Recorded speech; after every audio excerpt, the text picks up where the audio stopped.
Hey there, you, me, and DC fans, and welcome if you are new. I am the stepson of Krypton, I am Mantis. and today we are doing our review slash discussion of the Superman movie.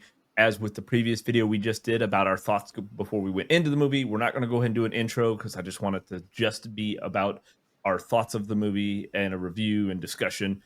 Spoiler alert, there will be a shit ton of them. We are going to discuss things that happen in the movie. So telling you right now, if you have not seen it, don't watch this yet. Yeah. Go watch the movie and then come back. I don't want things spoiled for you. Mantis, do you want to kick us off now? I want to say real quick beforehand, we are doing this video the day after because by the time we saw the movie, and then of course we had to go out and do some drinking and discussion. We hadn't had time to record a video, so we are doing this the next day after we've seen it. So, do you want to kick Yes. us off? Yeah. Completely fucking shit movie. No, I'm just kidding. You Uh, know, that's somebody's going to stop right there and be like, "Oh, I hate you," I know. I or know. maybe not. I don't know the way it's going. Yeah. No. I went into this movie uh, really wanting to like it, so biased from that point. Also, there's a lot of rumors going around that there's paid shills. And we've been it's so funny because we've been called paid shills for you mean for DC. Like we're getting paid for You have to like not know YouTube very well if you see how many uh, subscribers we have and you think we're getting paid for anything. It I would costs us monthly to do say, this. right, yeah, and like you could even see the name. I mean, our channel is you mean DC, right? Like we do DC stuff. We do some Marvel, but mainly DC. Take that as a bias towards DC movies as well. I mean, for sure, I'll say I'm biased towards DC movies.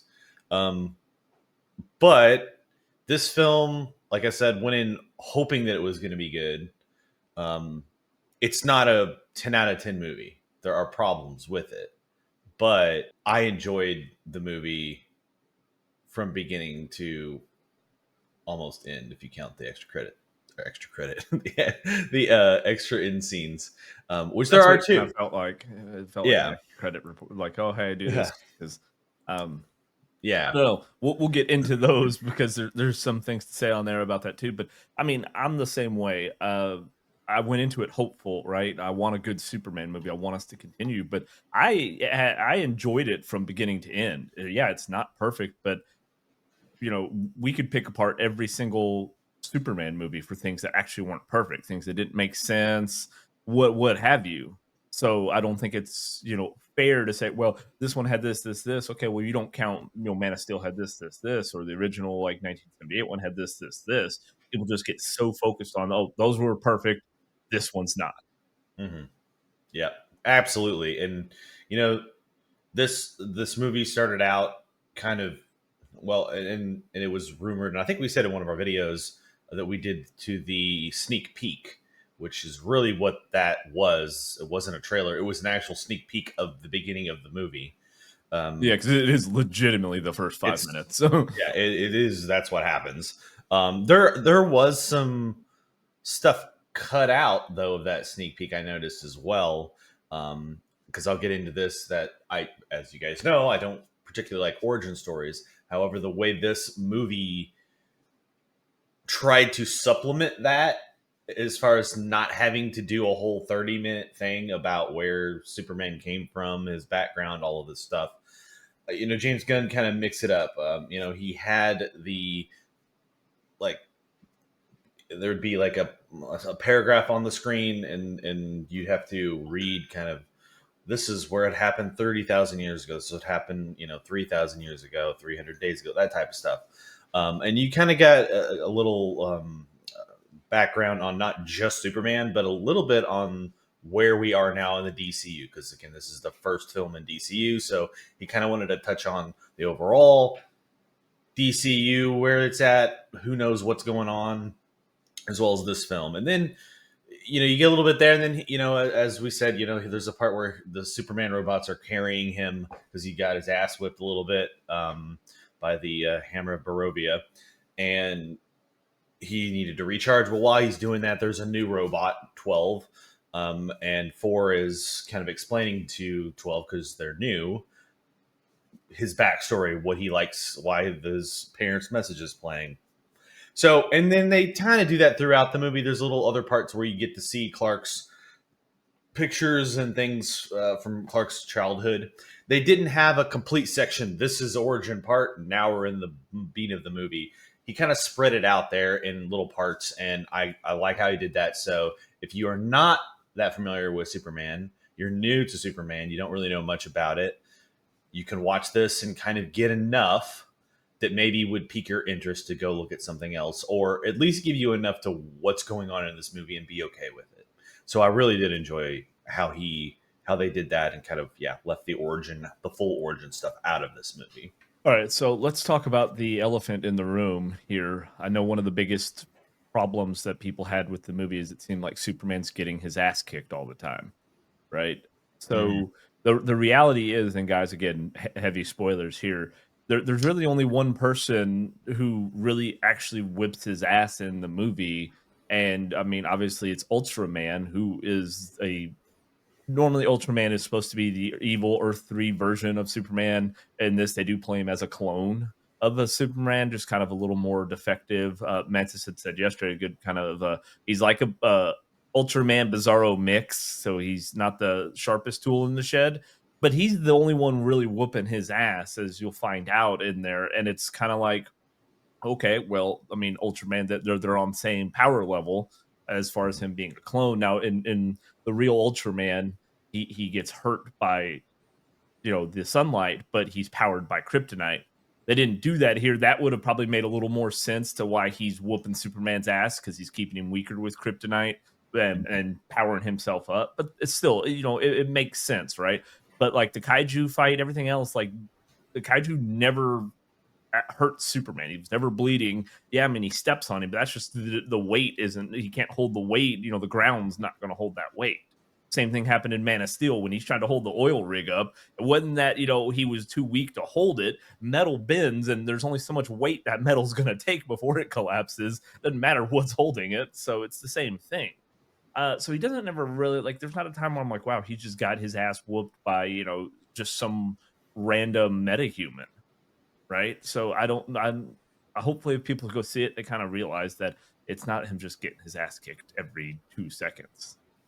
Yeah, the beginning he is, like I said, the Hammer of Barovia, and you mentioned like Ultraman being the only one. The engineer did kind of didn't fuck him up, but she kind of used nanites in an interesting way, or Lex kind of designed her that way. She ball gagged him a little bit, Yeah, like yeah, yeah. Which I mean, I think they were like, oh, he. I forget, did they say in the film? I can't remember if they mentioned how long he could hold his breath, but I think it's it's an hour. an hour. I think that's pretty on par with what the comics said. So, and speaking of that, of the comic side of the thing, like if you like Superman comics, and this is where I think some people are going to disagree, because I've seen several videos. Online discourse right now is wild. It's very divided for very different reasons. Some people just fucking hate James Gunn. Some people are on Zack Snyder's ball sack or Henry Cavill. Like, and that's the reason that they don't either. They're not even going to go see it, or they hate it. Um, but if you are a fan, and we mentioned this before, if you're a fan of Superman comics or the animated series, I think this is right up your alley. It is set up in a way that, and I mentioned this when we were talking yesterday in our beer discussion, that I could have seen them write this movie as a comic book. They actually made the comic book, drew it all out on panels and everything, and then just took that and made, like, let's put this in the movie, like this actual what I'm looking at, put it in the movie. That's what it felt like. Um, Well, so the irony is James Gunn's process is almost that, right? Like, and I've done it on some of our videos, like the history of the Green Lantern that just released yesterday as well. Like, you storyboard it out, right? So you draw the mm, little boxes and you kind of put what you want in there. Like, oh, there'll be this said, and you literally go from left, right, up, down, like you would read a comic book panel, and you like that's how he does that. That's how a lot of directors do that stuff. They have that vision, they write it out like almost a comic book, and then you just make that happen. That way you have a clear direction. Um, and I saw pictures of him doing that, like, actually Mm, has the storyboards out, uh, which again is why it has that good feel instead of it just yeah. being words on a page for a script. Yeah, yeah. It was, you know, there were some lulls in there. There was some, like, the whole Lois kind of interviewing him kind of drug on it. It kind of drugged the movie a little bit, where I wanted it to just kind of keep up the pace. I understand why they had to do that part, to kind of have Lois show Lois's character, how she's so different from Clark in that, in some senses, because you do find out again they've only been dating for 3 months. um, and there's a scene, you mentioned this, it's like he goes into her apartment and she acts like he's not even supposed to be there, like I didn't give she you a key. She yeah, didn't say that, but it's kinda implied. yeah, it's implied because she picked up a fucking bat, like, and was like gonna beat his ass with it. Yeah, like, it's like she opened the door and was like, "Clark, is that you?" You know, nothing. She's just Yeah, like, you know, what are you doing here?" It's just right, a little creepy, bro. yeah. But now the only thing I'll say though is realistically, the movie kind of starts off obviously with the fight, but when we get to the lowest in that scene, it sets up what's going on throughout the whole movie, including Lex's part and where Mhm. society's at with Superman. So I'm glad that they did that. It was kind of at the very beginning, so it's not like the movie ramped up and then all of a sudden you have this lull, right? Of like where you just have this boring dialogue, which you know it's not boring, but you know what I mean in comparison. So it's like they got that out of the way, set everything up, and then went on with the movie. So yeah, could have been a little shorter, but I was okay with that. Yeah, and Lois, we mentioned this too. Lois and, or I should say, Rachel and David's, um, their Chemistry. chemistry on, yeah, on the film, on like how they act with each other. It's just the, like, the embraces, the kisses that they had. It does feel like that they genuinely portrayed that to the audience. You definitely felt that. It's a little too much, you know. There's a part where Superman or Clark kind of pops the L word, and you know, she still doesn't quite know how she feels about the whole situation. Like, he's an alien. Like, she doesn't say this, like, but he's an alien. Like, am I just gonna go along with this? Like, do I like? There's parts where you could. It's internal. Her and Kat have a discussion about this at the Daily Planet. Um, which Kat is? Yeah, Kat's a great put in there. By the way, you guys, there's a couple of scenes where you're like, oh, why? I think that's why she's here, and all the dads in the audience are going like this. You'll know what that is when you watch it. Can you You figure know that that, out before? yeah, yes. But they're talking, and you know, she's like, "Are you still going out with that guy?" And you know, she doesn't really know at that point. Um, and but by the end of the movie, she's full on in with him. After he kind of saves the day several times. Um, and yeah, I thought they worked great together. She was great, Lois. Reminds me of Margot Kidder. So I think they'll So be fine. here's my only problem though with it is that you set it up like okay, her and Clark are dating, but Jimmy and them at the end and Perry they see her with Superman and they're kissing. He's like, yeah, they've been dating about 3 months, right? So if you're gonna make the world believe you've been dating Superman now for 3 months Yeah. because they've seen you, that means you and Clark are gonna have to hide your relationship. Otherwise, people are gonna put two and two together. Right. That's Yeah. kind of like Yeah. you think you would do it the other way. You think her and Clark would start dating in the office and you'd have to hide the Superman thing and now Mhm. it's kind of the opposite way. Now you're making it Superman has a girlfriend, he's dating Lois Lane, and her and Clark have to act like they're, you know, frenemies Yeah. at work. That's a writer's choice that I wouldn't have put in there. I There's wouldn't have nothing either. there's nothing else in there that, like, they even talk about Jimmy and them knowing that. So, like, you could have just said, "Oh, he's look, Lois is trying to slip one over on Superman," or something. Like, you could put something in there where they notice it, but they're just like, "Oh, she's going for it."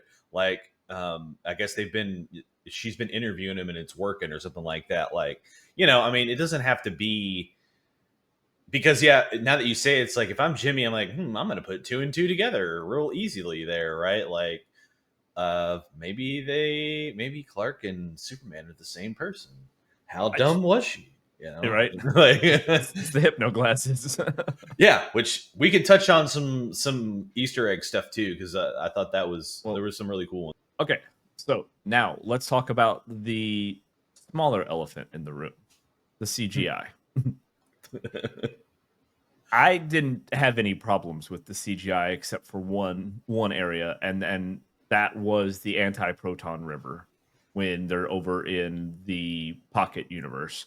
I didn't like it as far as like how it looked. Like when they were looking at it from afar, fine, that's cool. It's down there. It looks like a little river. I don't know what the purpose of it was in the context of the pocket universe, but once they got into there into the fight, it seemed like something from the movie Pixels. If you've ever seen that, where it's all video gamey and blocky and all the neon colors, you could definitely tell it was all. I mean, obviously it had to be CGI'd, but it just it didn't look great to me.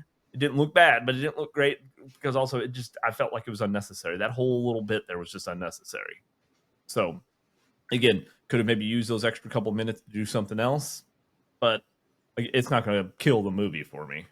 No, but it didn't add anything either. Like they just like Mr. Terrific mentions it when Lois goes in there and she's like, "What's that?" And well, we got to stay out of that.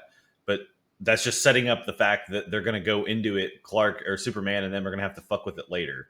And but it's just it's not a plot point. It doesn't provide anything like the pocket universe teleporter things when they're like, oh, it can come out, it'll go reverse and blah blah blah. Like it seemingly didn't have a plot point in it in the movie at all, except for that one like yeah, what they were in there like a minute and a half, 2 minutes that they were kind of fucking with it when they were trying to escape.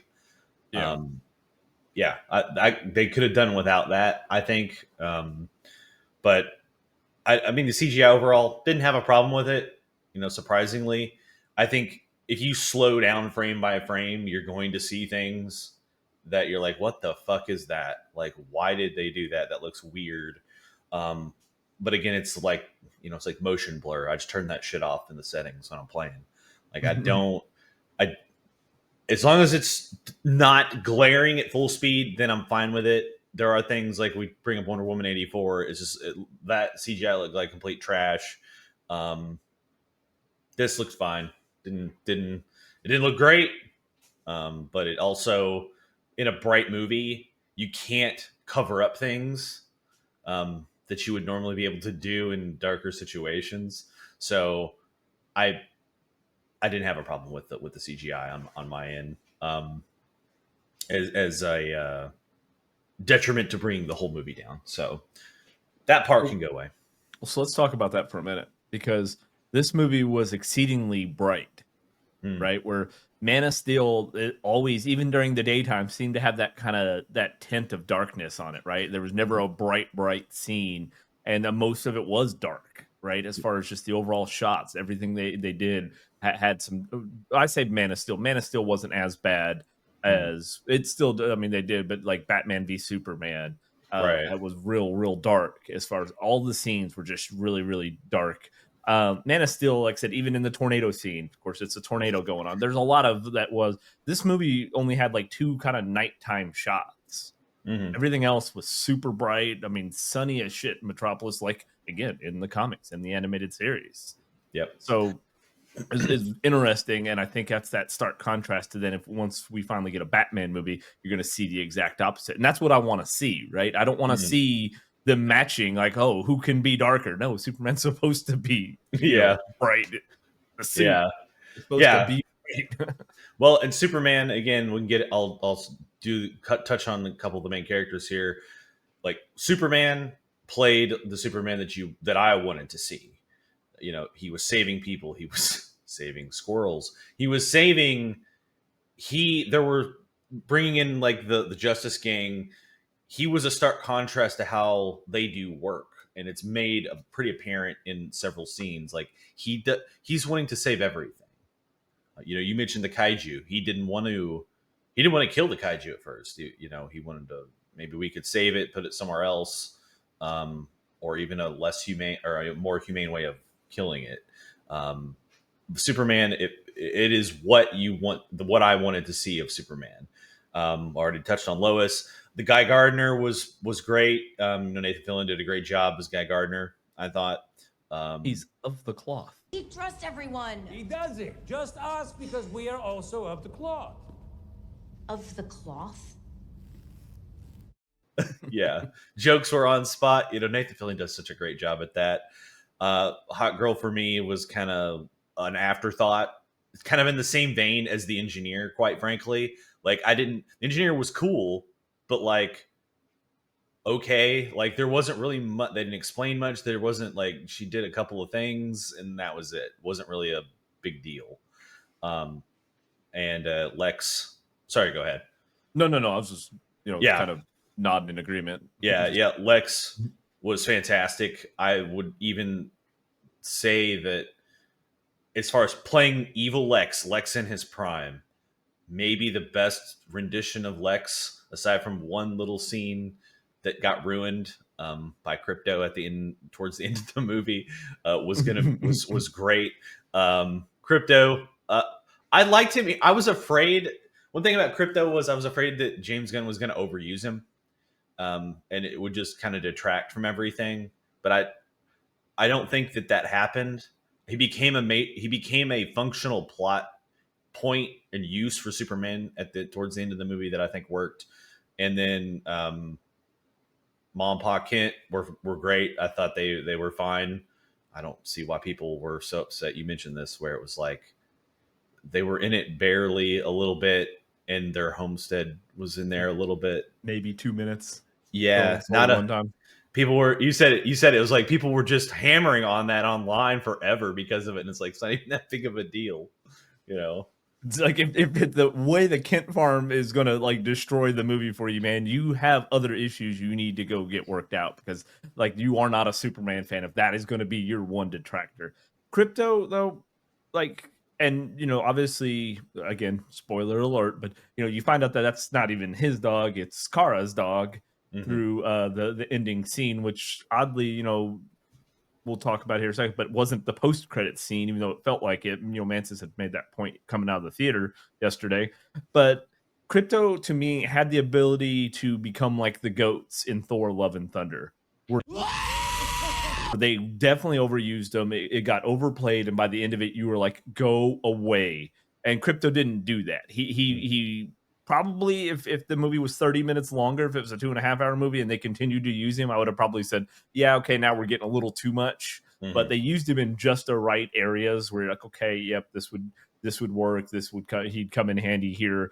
So I was okay with that. Mm-hmm. Yeah. What'd you think about Superman and how he acted and how he, especially towards the end of the movie, where both him and Lex, and there's that monologue. Like, what did you think?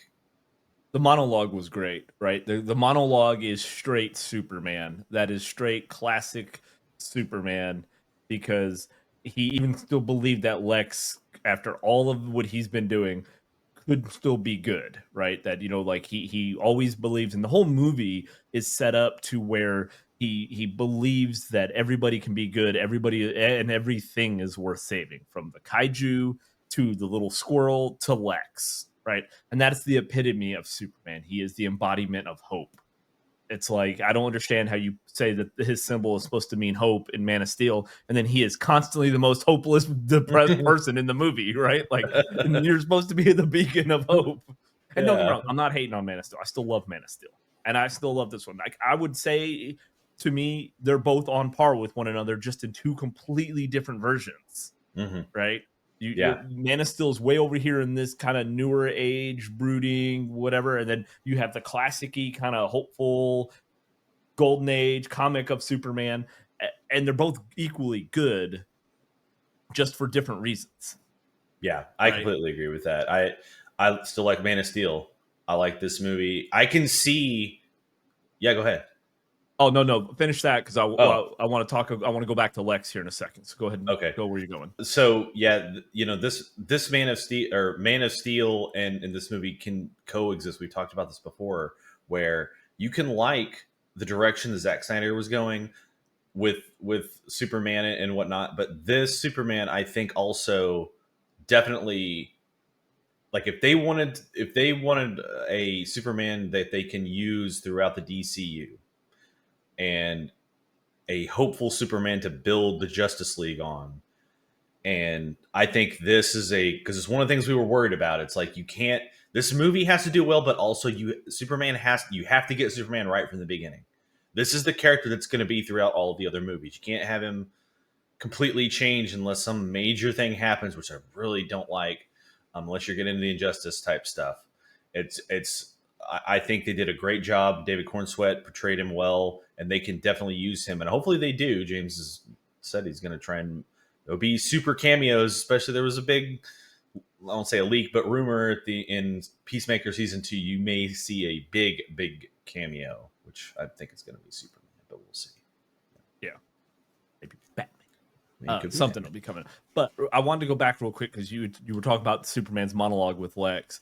I would put Lex, like, I obviously love Gene Hackman. I'm still 1978 Superman. That's what I grew up on. That's my favorite. I love Gene Hackman as Lex. I would put Nicholas Holt's version of Lex probably in top tier. Almost just because you get to see the intelligence, but the business side and everything he's doing and working with the political figures and things like that. I'd put him at top tier. And it's so close with Michael Rosenbaum, right? The only reason why I'd say I'd give Nicholas Hoult a little over Michael Rosenbaum is he had to do it in a movie where Michael Rosenbaum had, 6 years to set up the character, right? So, yeah he's got more depth to him, but you have a lot more time to set that up. When we're talking about a 2-hour movie and you have all these other things going on, I thought he was able to just capture how Lex would be perfectly. Yep. I completely agree. You got to see his smarts, his intelligence, I mean, how he fought Superman, how he learned all his moves, and he was calling all that out when he was fighting him through Ultraman was awesome. You got to really see, and this is true, like people were saying, like Lex is a killer, and he is a killer in this movie. There's a couple of scenes where I guess we're in spoilers, doesn't matter. I mean, he's playing Russian roulette with this immigrant guy in front of Superman, and the immigrant guy's like, don't tell him anything, and so he spins the thing, shoots, it doesn't go off, and he's like, and then he asks him another question, and then it just kills him, right? I'm sorry, I don't mean to laugh that the guy died, but it's just where he's like, I expected that to go longer. yeah Lex is like, he didn't even phase him. Like didn't even except he's like, now I got to go find someone else to do this with. Like he was kind of upset that he now has to go find someone else that he cares about to hold hostage and threaten. Well, and the funny part is because all the whole time while he's fighting the kaiju, you see the little spheres, and they're not the T spheres, but the little spheres, like when he was fighting the kaiju and the Hammer of Baravia, like that are recording, and Lex is gathering all of this data, right? It's how he's studying all of his moves and everything. And just because he helped Superman up that one time and he's talked to him before, he's like, oh, you obviously have some kind of connection with this person. I'm going to kill him, and I'm going to go find anybody else you've even spoken to. That's how sadistic he is with his hatred for Superman. Yeah. And you see that it is visceral hatred for Superman. It's almost jealousy. There's a line he says when he gets into the fortress of like, everything was fine until he came along and everyone started to love him. It's almost like Lex was, and you don't get this backstory of Lex, like you get no backstory of Lex essentially, but you do get the sense that he wanted to be the hero of Earth and be the one like on the surface. Like he wants that appearance, even though he's doing this underhanded shit underneath, like, trying to get oil and all this shit. Like he's still doing his bad shit, but he wants to portray that he's the savior of Metropolis, of everything. And Superman came in and ruined all that. Which is weird, because then why did you let Maxwell Lord fund the Justice Gang?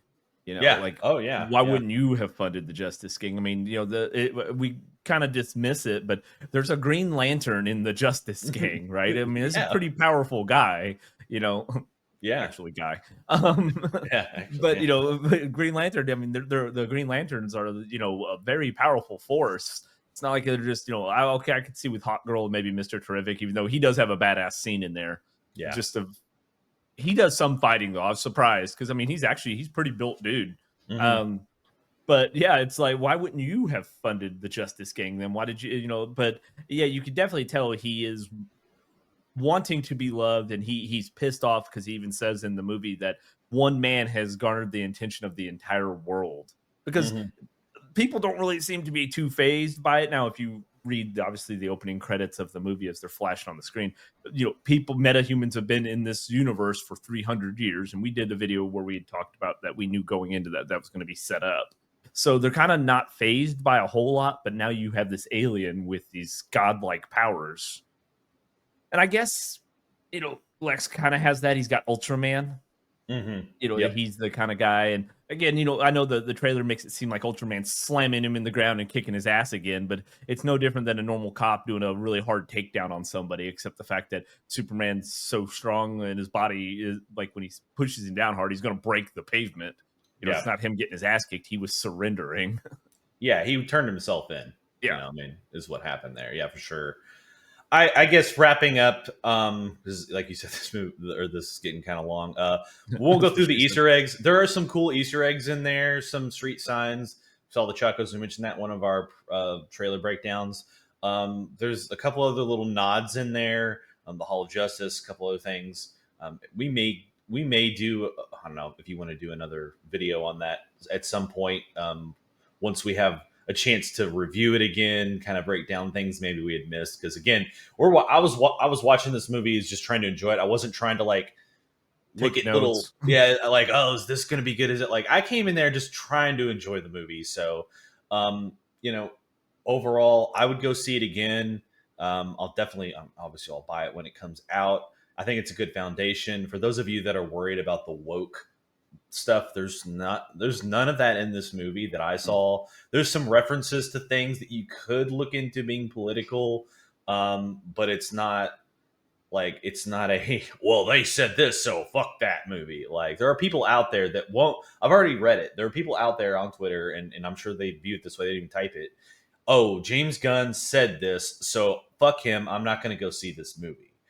His political views, kind of, you can see that come through a little, but it's not anything else that, like, if he didn't say stuff and you just watch this movie, you wouldn't know any of this stuff was in there. It's not woke. It's not political. I think if you go into it that way, you will enjoy the movie. Anyone can enjoy this film. You don't have to be a Superman fan. You don't have to know the comic books up and down. You may be a little confused on some things, but as we said, like as far as the Justice Gang, if you want to know more about that, go look it up. Go watch. I mean, there's Lanterns there's coming out. It'll explain all that. He's setting all this up on purpose like that. Which, again, yesterday we just had our history of the Green Lantern Corps. It's a shorter, it's only 16 minutes, but it does a brief history from the Guardians of the Universe, obviously being some of the oldest characters in DC. So it does a nice breakdown if you just kind of want to have a little more information, kind of a foundation of the Green Lantern. So go check that out as well. Definitely. So, yeah, my thing, go see the movie. It's great. Let us. Oh, sorry. Go ahead. I was going to ask, what was your overall? Aside from a tweak here or there, like was said, just maybe with a couple things there, and the one thing, and guys, let us know down in the comments. You've obviously seen it if you're watching this and you're here now. I wasn't really impressed with the end credit scenes. I thought and Mantis had made the point, the scene, because it's not an end credit scene, the scene where Millie's Supergirl shows up and she goes to collect crypto, and you find out she's been on other planets partying, that have red suns where she can get drunk and things like that.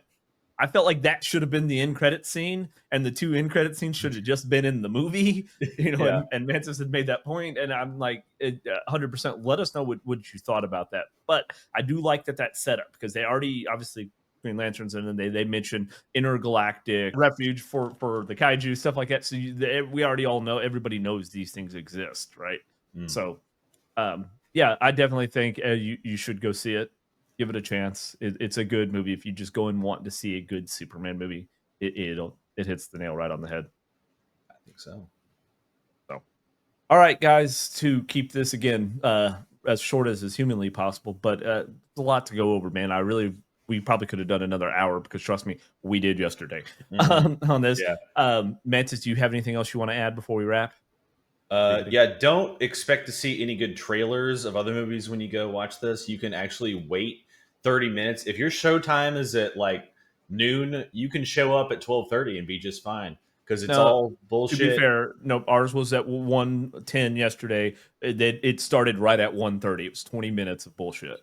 Oh, 20 minutes. Okay. Yeah, 20 So minutes was the you're good. Yeah, 20 minutes of bullshit. The previews were shit, so no good movies yeah, coming out. absolute fucking garbage. So now they didn't have a preview for Fantastic Four. That'll probably be the next thing we do a movie kind of discussion breakdown of, because I don't know if I'll go see it in theaters, but I do want to see it just because of I love Galactus.